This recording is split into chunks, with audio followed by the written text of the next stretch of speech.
From the heartbreaking stories heard by the inquiry into missing and murdered Indigenous women and girls, to the opposition to Canada's 150th birthday, to the celebration of athletes at the North American Indigenous Games, the news never stopped this year. Here are the top 5 CBC Indigenous stories from 2017, as voted by our audience. The national inquiry to look into the root causes of missing and murdered Indigenous women and girls was first announced in 2015, but it held its first community hearings this year, beginning in Whitehorse in May. From the beginning, the inquiry has faced criticism from the Indigenous community. As the hearings got underway, family members of missing and murdered Indigenous women have complained about a lack of communication or proper aftercare.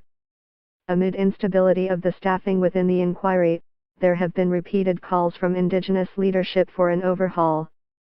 The commissioners have asked the federal government for an extension past their December 2018 deadline. The inquiry will continue in the new year. This year the federal government announced it had reached an agreement in principle to pay out nearly $750 million to First Nations and Inuit people who had been adopted into non-Indigenous families during what is now known as the 60s Scoop. The agreement brought attention to an otherwise lesser-known tragedy within Canadian history, where Indigenous children were apprehended and placed with families outside of their cultural community, in different towns, provinces, and sometimes other countries. The settlement will cover people who were adopted from 1951191. The original settlement did not include MTI's adoptees, but is being challenged by adoptees from the MTI's community. An estimated 5,000 Indigenous athletes converged on Toronto this year to join what was called the largest sports and cultural gathering of Indigenous peoples on the continent.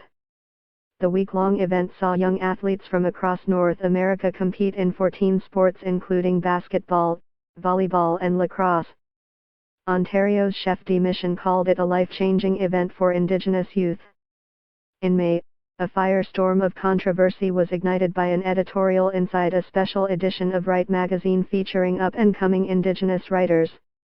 In the editorial called Winning the Appropriation Prize, editor Hal Niedzwiecki suggested an award go to an author who writes about people who aren't even remotely like her or him. The fake prize gained even more attention after prominent members of the Canadian media, including a CBC executive, suggested on Twitter that they would chip in to fund the prize. This prompted Indigenous writers to vocalize their opposition to cultural appropriation. Things came to a climax when Anishinaabe writer and columnist Jesse Went gave an emotional interview denouncing cultural appropriation.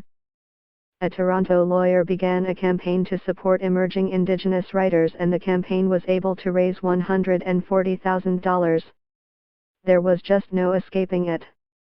From billboards to coffee cups to online advertisements, this year we were bombarded with reminders that Canada was celebrating its 150th birthday. But for the Indigenous community, whether or not to join in the festivities was a personal decision.